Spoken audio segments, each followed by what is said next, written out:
I never expected my life to implode over a cup of lukewarm coffee on a Wednesday morning. Sitting at the kitchen counter, I scrolled through emails on my phone, half listening to Lisa, my wife of 10 years, prattle on about some charity event she was planning for the weekend. Her voice had a rehearsed enthusiasm, like a bad actress playing her role too hard. "Do you even hear me, Kyle?" she snapped, tossing a glare over her shoulder. She stood by the sink, rinsing a wine glass. Why there was a wine glass out this early, I didn't know. Yeah. Something about hosting at Karen's place?" I replied, not looking up. "No. At Mitch's place." She turned sharply, her blonde ponytail swinging. "Pay attention for once." I shrugged, not thinking much of it, until I caught a flicker of something odd in her expression, a shadow of impatience that didn't match the words. It felt off, like a mirror that didn't quite reflect reality. Lisa had been acting strange for weeks. Subtle things. Unexplained absences, her phone always face down on the table, a sudden obsession with her appearance. I tried to brush it off. Everyone deserves a little self-care, right? But something about the way she said Mitch's name, it crawled under my skin like a splinter. I let it go. For now. Later that afternoon, I was working in the garage on an old Chevy I'd been restoring when my phone buzzed. A text from Lisa. "Staying late at work. Don't wait up for dinner." Work? Lisa worked part-time at a boutique and never stayed late. My stomach tightened. The message wasn't unusual, but paired with everything else, it felt like another piece of a puzzle I didn't know I was solving. Curiosity got the better of me. I went inside, grabbed her tablet, and started snooping. Lisa wasn't tech-savvy, and she'd forgotten to log out of her email. That's when I found it. A chain of emails between Lisa and Mitch, our neighbor and supposed family friend. Most of it was small talk, but then I hit the motherlode. Plans for secret meetups. Intimate confessions. And one line that burned itself into my brain. "Kyle's too stupid to notice. He's just a simple mechanic." The words hit me like a punch to the gut. I stared at the screen, my heart racing. My hands shook as I scrolled further, finding messages about a weekend trip they had taken 2 months ago. The same weekend Lisa had told me she was visiting her sister in Boston. I felt a wave of nausea. My wife, the woman I'd built a life with, the mother of my kids, was cheating on me. And not just cheating. She was mocking me behind my back. I slammed the tablet down, cracking the corner of the screen. My blood boiled, a red haze clouding my vision. Part of me wanted to storm over to Mitch's house right then and there, drag him out by the collar, and let my fists do the talking. But another part of me, colder, more calculating, wanted answers. For now, I played dumb. I needed time to figure out my next move. When Lisa came home that night, she greeted me with her usual kiss on the cheek, as if nothing was wrong. I studied her, looking for guilt, but all I saw was that same fake smile. "Dinner okay?" she asked, pulling off her coat. "Yeah. Heated up leftovers," I said, keeping my tone neutral. "Good. I'm exhausted." She stretched and yawned like she'd been working hard all day. I felt my jaw clench but forced myself to stay calm. There was no point confronting her yet. Not until I had more leverage. As she disappeared into the bedroom, I grabbed my phone and did something I never thought I'd do. I started recording everything. Calls, conversations, even her movements around the house. If Lisa wanted to play dirty, I'd beat her at her own game.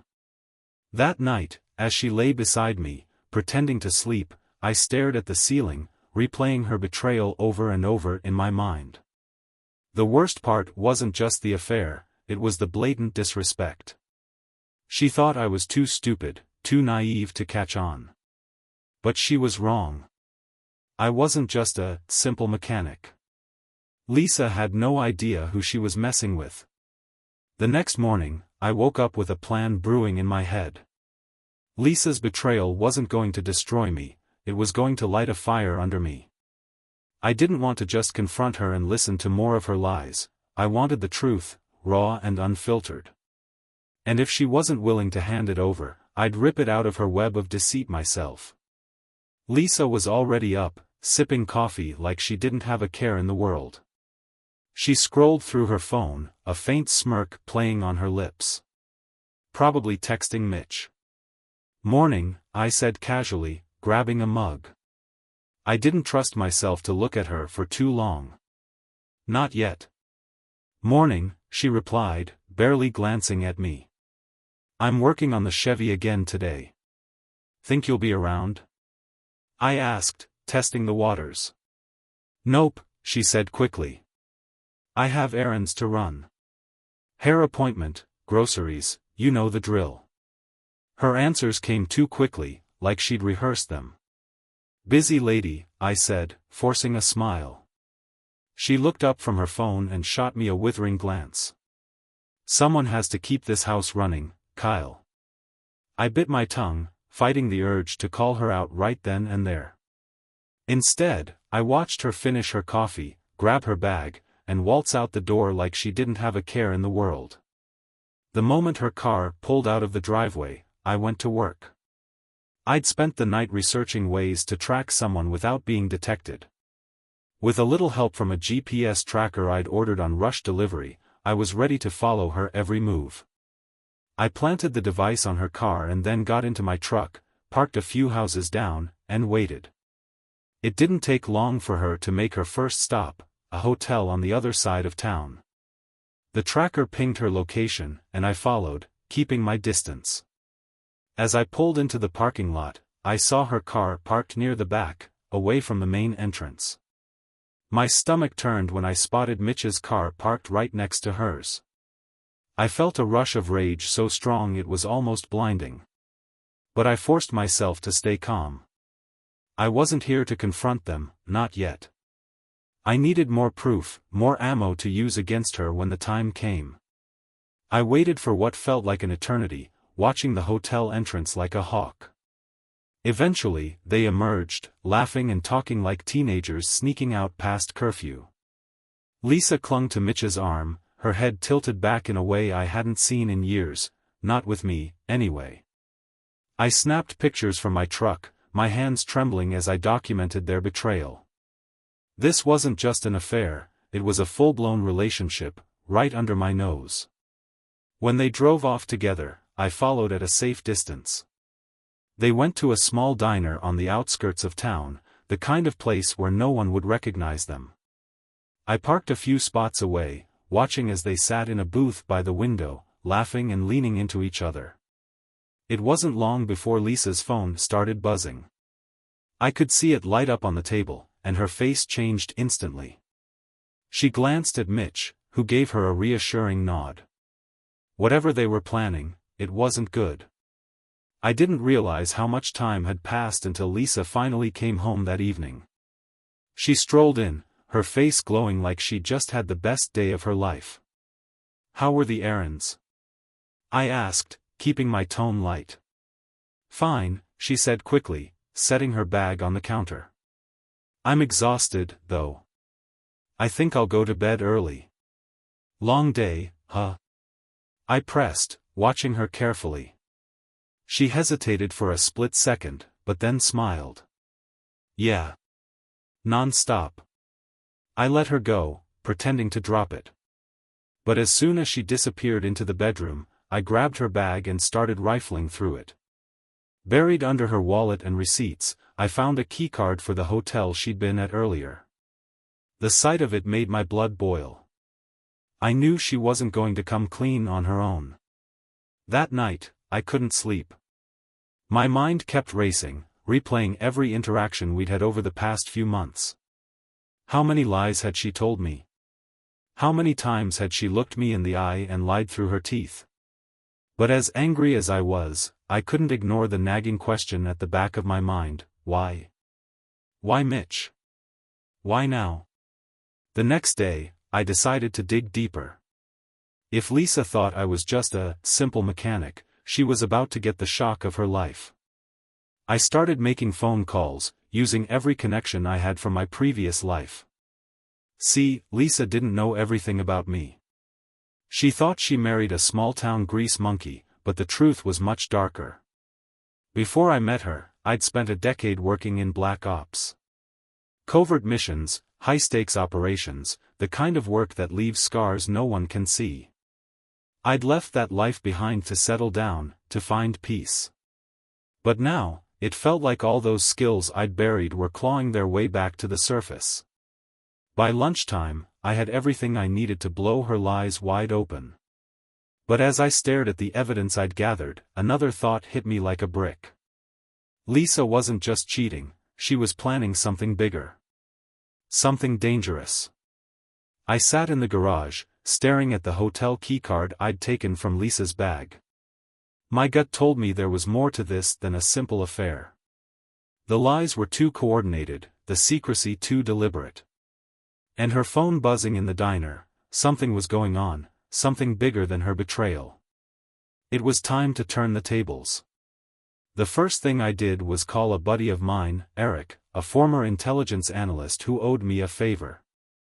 Eric wasn't the type to ask questions, and I wasn't in the mood to give him answers. I need everything you can dig up on Mitch Sanders, I told him. Address, work history, anything sketchy. Eric didn't hesitate. Give me an hour. While I waited, I started combing through Lisa's phone records. She had no idea I'd cloned her number weeks ago, a precaution I took when her behavior started to change. What I found sent a chill down my spine, multiple calls to a burner number. Short calls, always under 2 minutes. My phone buzzed.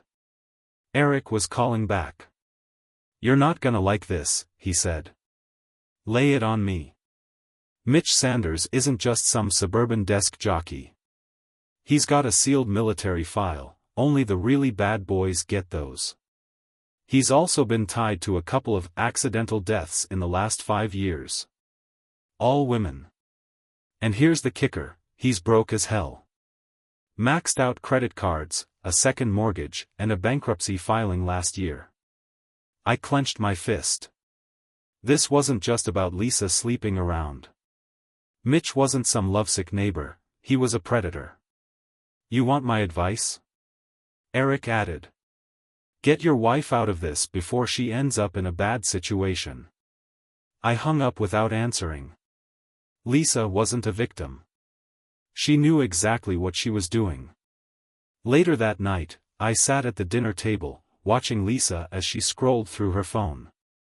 She looked relaxed, almost smug, like she thought she was 2 steps ahead of me. "So," I said casually, "anything interesting happened today?" She looked up, startled.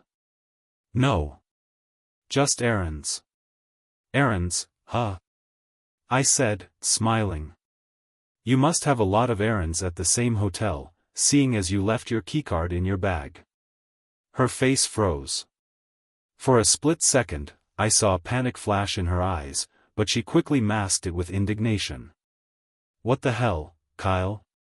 Are you going through my things now?" "Don't turn this around on me," I snapped, slamming my fist on the table. "I know about you and Mitch. I know about the hotel. I know you've been lying to me for months." Her jaw tightened, but she didn't deny it. Instead, she crossed her arms and glared at me. "So what? Maybe if you weren't such a boring, predictable loser, I wouldn't have to find excitement somewhere else." Her words cut deep, but I didn't flinch. "This isn't just about excitement," I said, my voice low and dangerous. "I know Mitch's background. I know what he's capable of. You're playing with fire, Lisa." She laughed, a bitter, mocking sound. "Oh, please. Mitch is a good man. Better than you'll ever be. Is that why you've been calling a burner phone? What are you two planning, Lisa?" That stopped her cold. Her face went pale, and for the first time, I saw real fear in her eyes. "You don't know what you're talking about," she said, her voice shaky. I know enough, I said, leaning forward. And you'd better start talking before I find out the rest. Lisa stood abruptly, knocking her chair over. You think you're so smart, don't you? You think you have it all figured out. But you don't know anything, Kyle. You're just a dumb mechanic who doesn't know when to shut up. I stood too, my patience snapping like a brittle wire. Maybe I'm just a dumb mechanic, but I know how to recognize a setup when I see one. So tell me, Lisa, are you and Mitch planning to run off together, or is this about something else? Money? A hit? Her eyes widened, and that's when I knew I'd hit the mark. You're insane, she said, backing away. You've completely lost it. Have I? I said, my voice rising. Because I've got pictures, texts, phone records, and a hotel keycard that say otherwise. So unless you want me to take this to the police, or Mitch's wife, you'd better start talking. Lisa's mask of confidence shattered.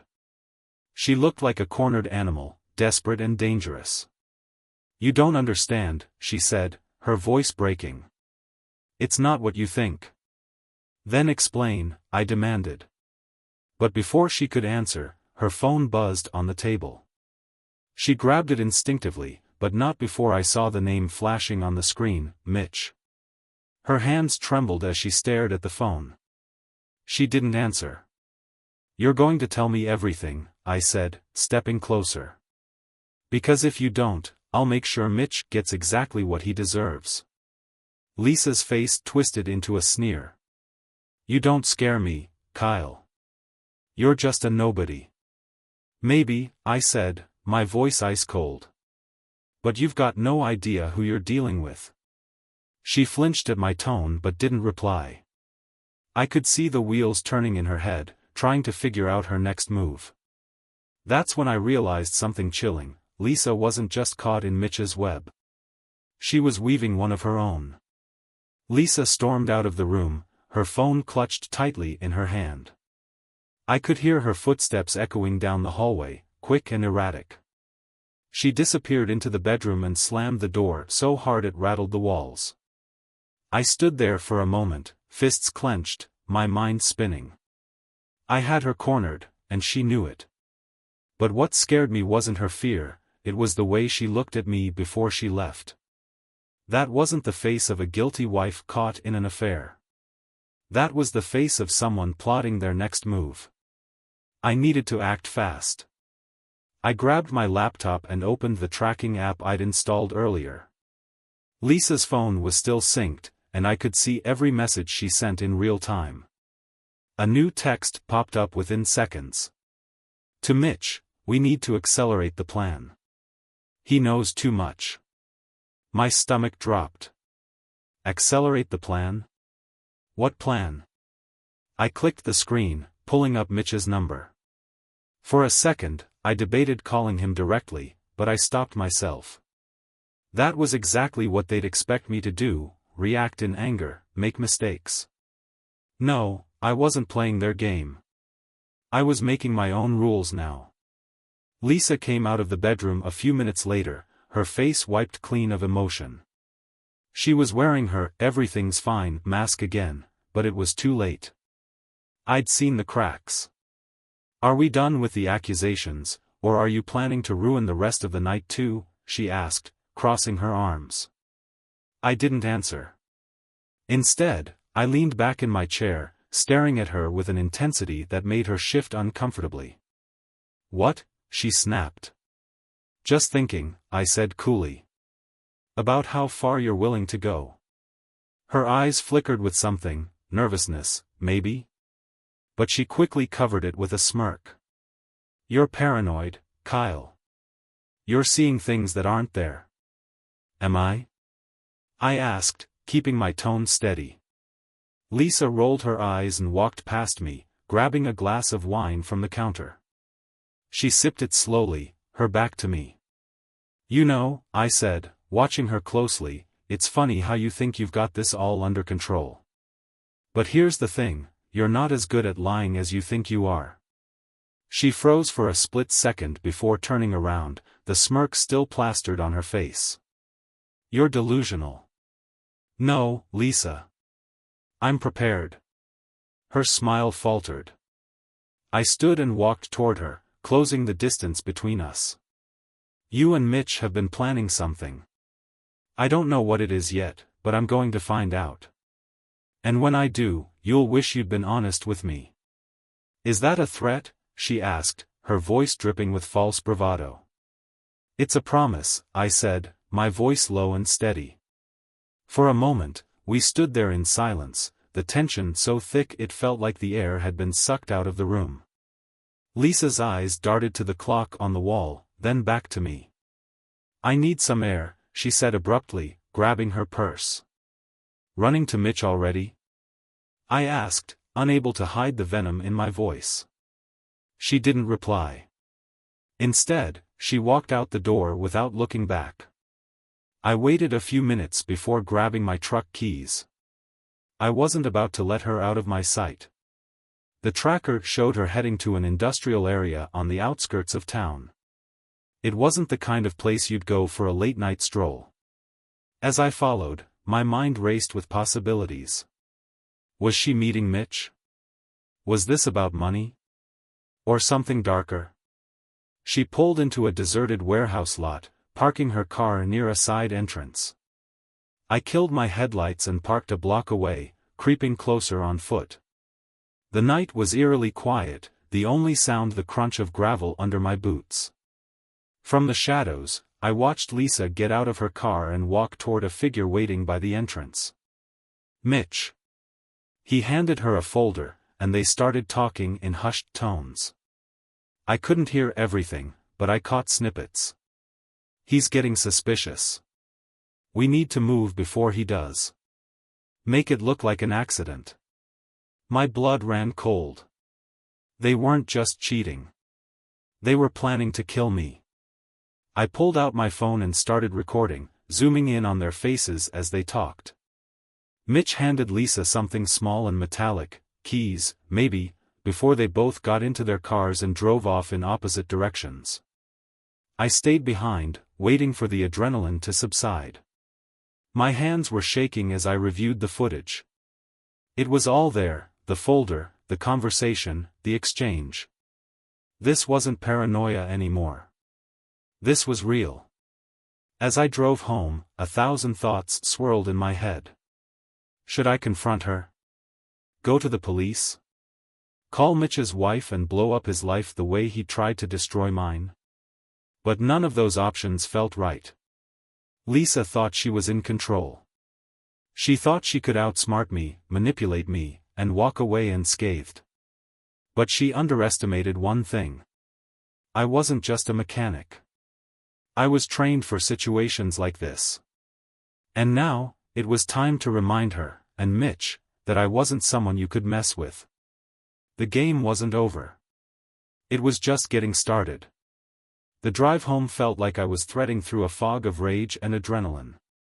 Every bump in the road, every flickering streetlight, was amplified by the pounding in my chest. Mitch and Lisa had crossed a line, and I wasn't about to sit back and let them pull the trigger on me. When I got home, I noticed something odd. Lisa's car was parked in the driveway, but the house was dark. She hadn't bothered to leave a single light on, which was unlike her. I walked in, my senses on high alert. The air felt heavy, charged with a tension I couldn't place. Lisa? I called out. No response. I checked the living room, the kitchen, empty. But as I stepped into the hallway, I saw it, her purse dumped on the floor, its contents scattered like someone had rifled through it in a hurry. A chill ran down my spine. I moved to the bedroom door and pushed it open slowly. The faint glow of her phone lit up the corner of the bed, buzzing with notifications. She wasn't here.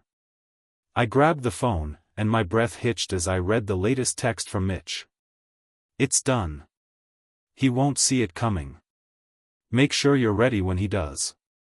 My knuckles turned white as I gripped the phone. It's done? What the hell had they done? Suddenly, I heard a faint creak behind me. I spun around just in time to see a shadow dart past the window outside. My training kicked in. I grabbed the gun I kept in the nightstand and moved silently toward the back door. The backyard was bathed in moonlight, the shadows of the trees dancing in the cold wind. Everything seemed still, but I knew better.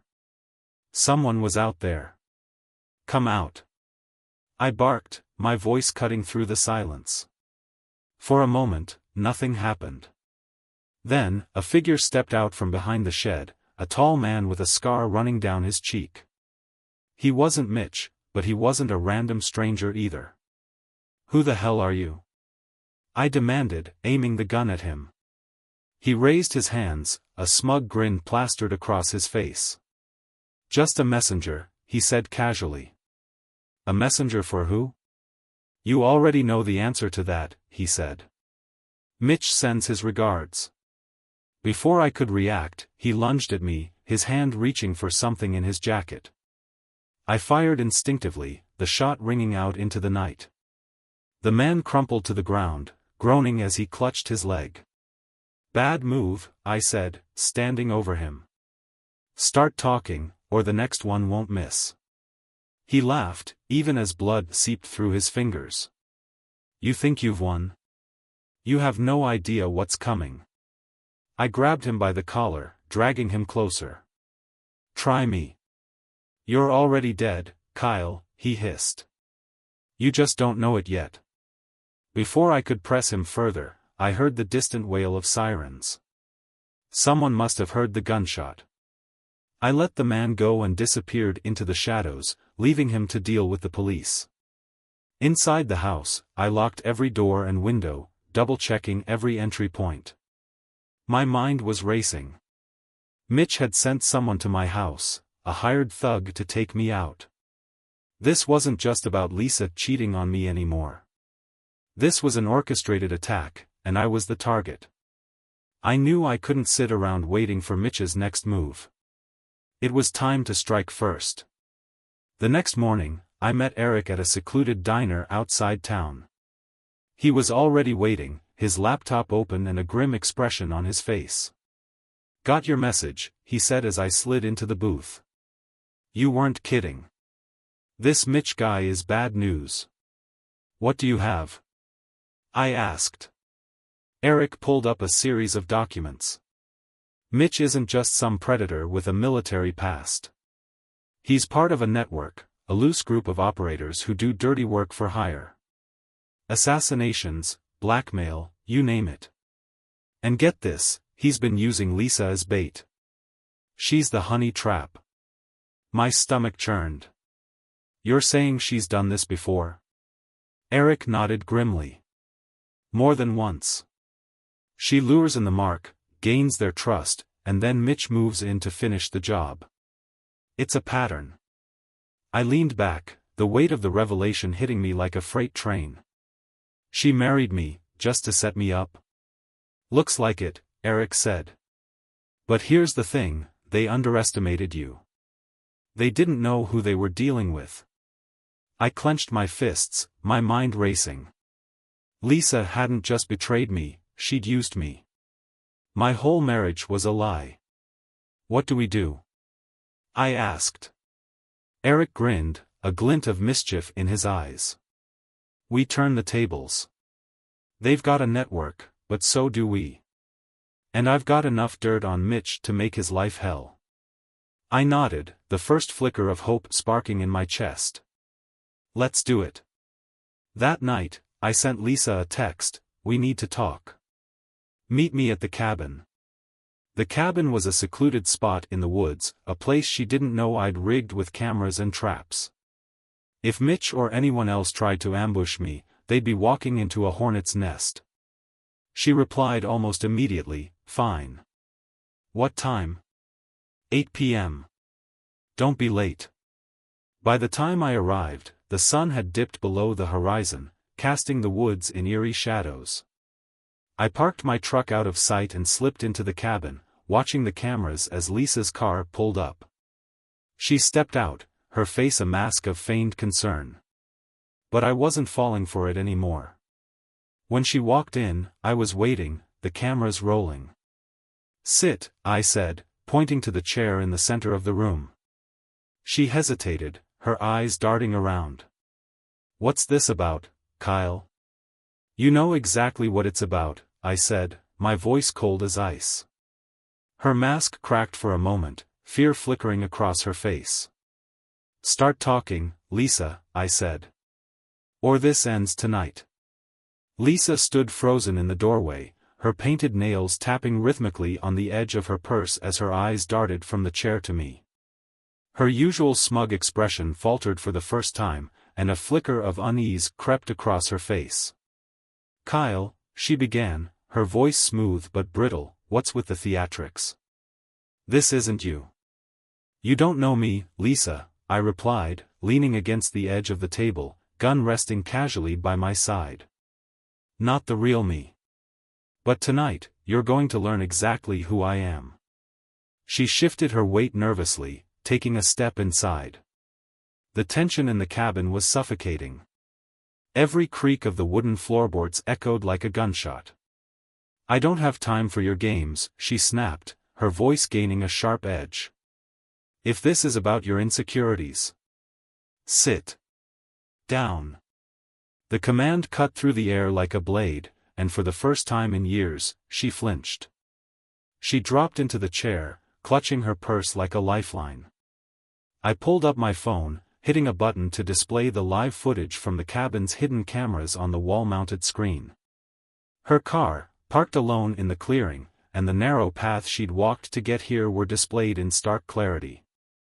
"Nice setup," she said, her voice dripping with sarcasm. "What's next? You gonna waterboard me for the truth?" I ignored her, hitting play on the clip I'd recorded the night before, the meeting between her and Mitch at the warehouse. Her confident smirk melted away as the damning evidence played out in front of her. "You want to explain this?" I asked, my voice steady but laced with venom.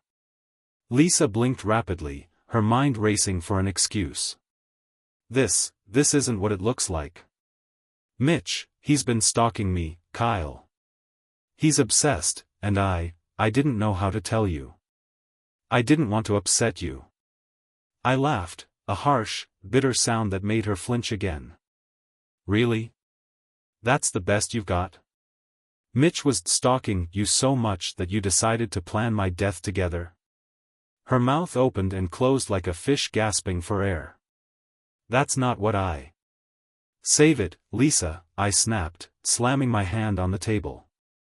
"I saw the texts. The meetings. I heard you talking about making it look like an accident. You've been lying to me from day one. Our marriage was nothing but a setup, wasn't it?" Her face hardened, the mask of innocence finally slipping away.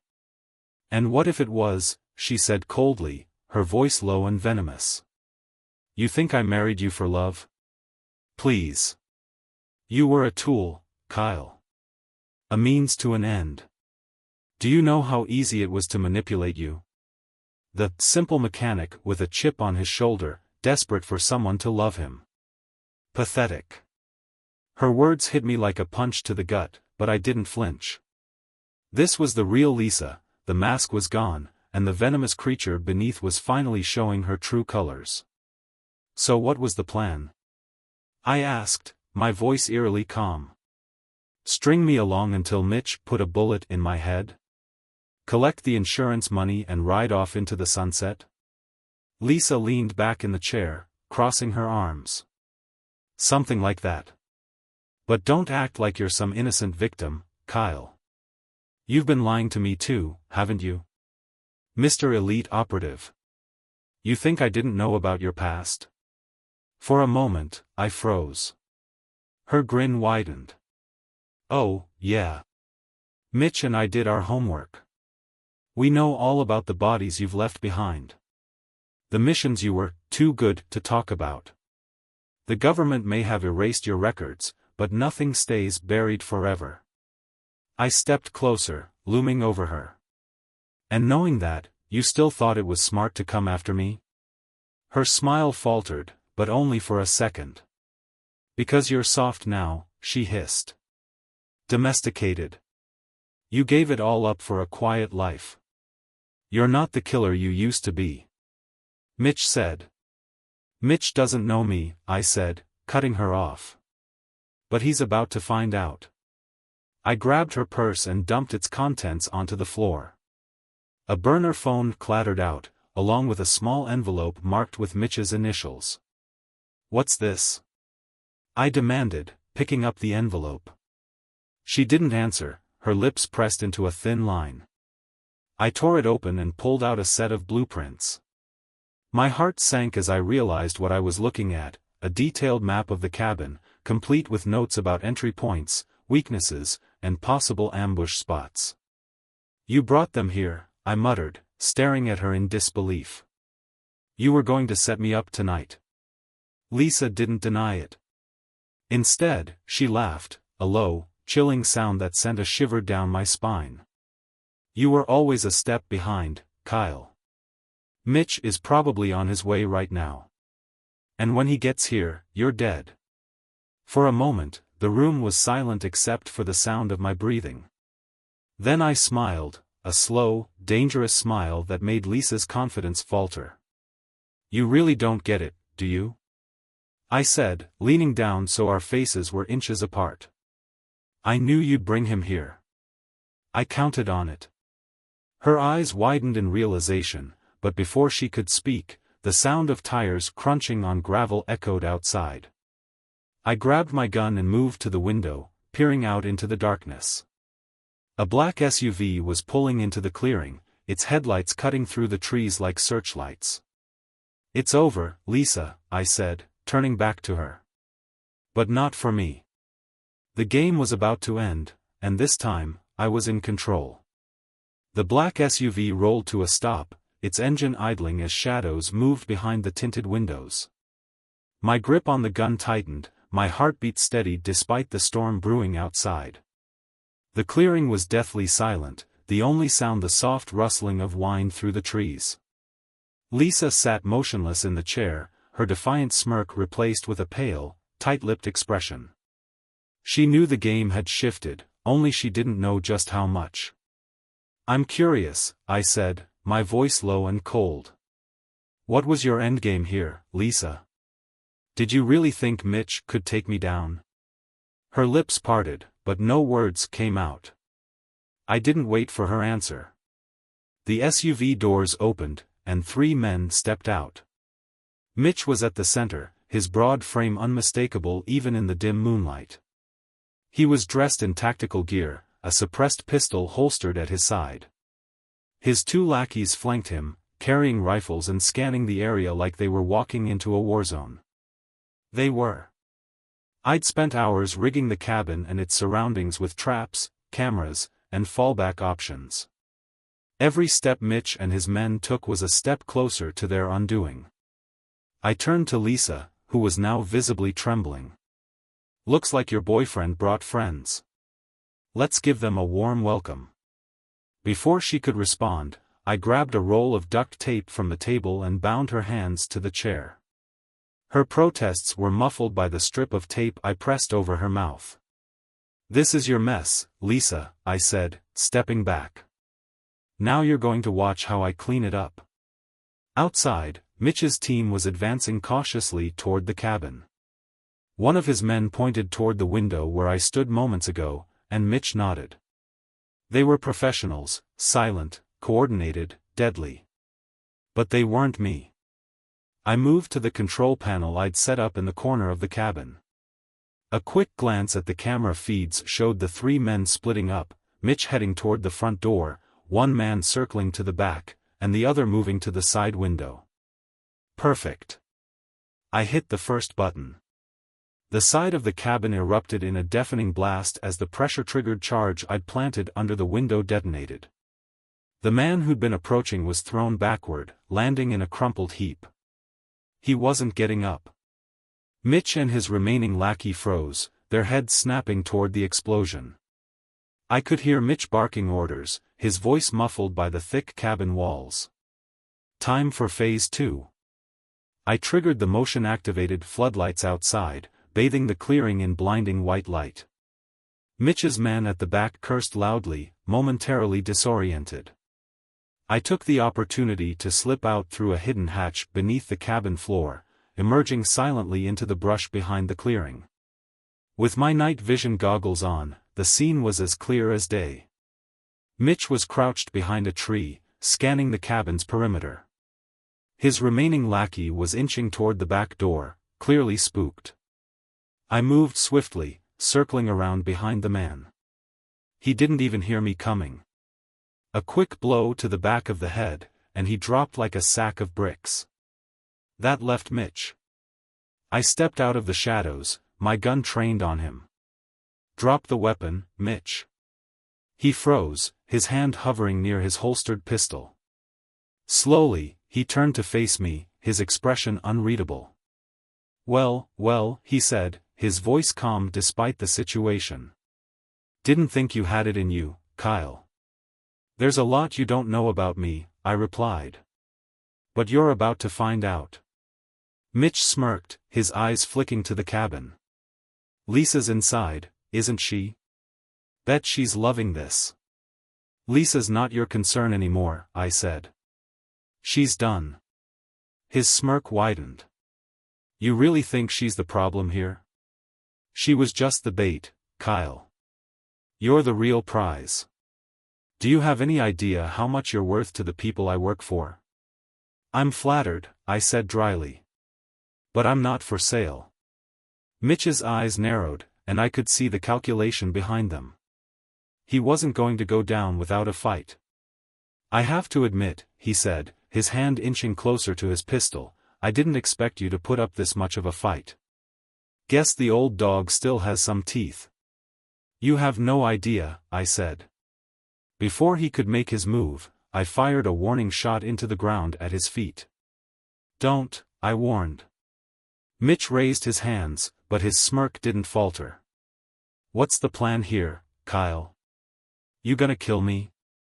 Because if you don't, I'll be back. And next time, I won't come alone." "I don't need to kill you," I said. "I just need to make sure you never come back." I pulled out my phone and hit a button. Behind Mitch, the SUV's engine roared to life. He spun around just in time to see the vehicle speed forward, slamming into the tree he'd been hiding behind moments ago. Mitch dove out of the way, but the distraction was enough.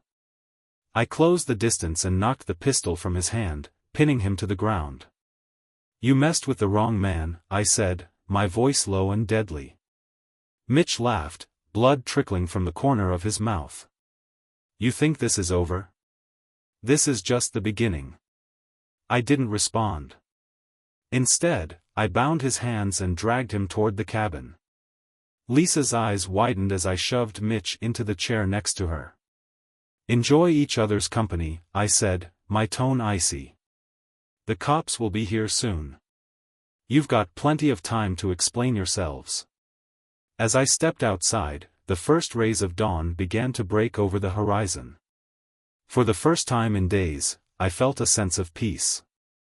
This wasn't the end, but it was a start.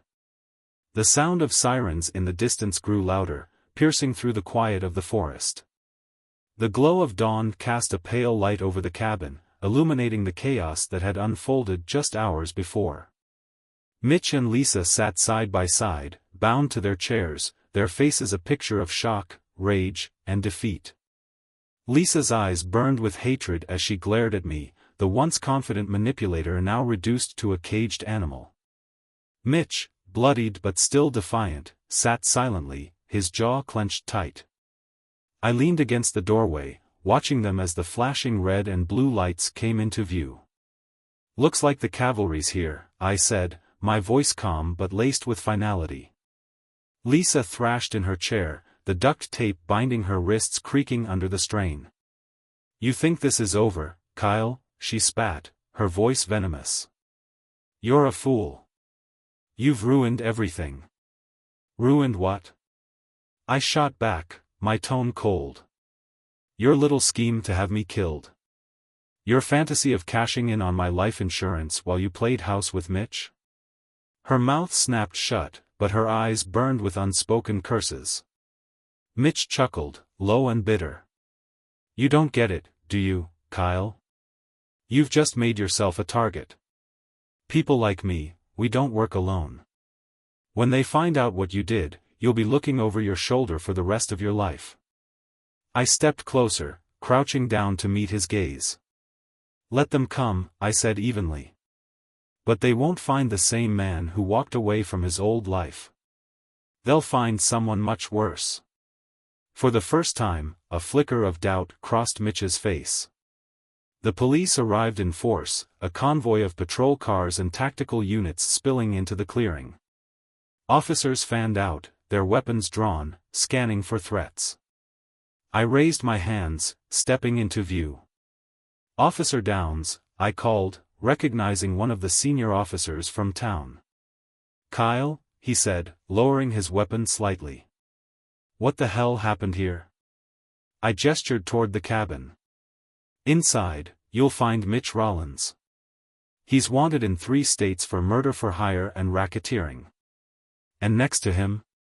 My wife, Lisa. They were plotting to kill me. Downs blinked, clearly trying to process the bombshell I'd just dropped.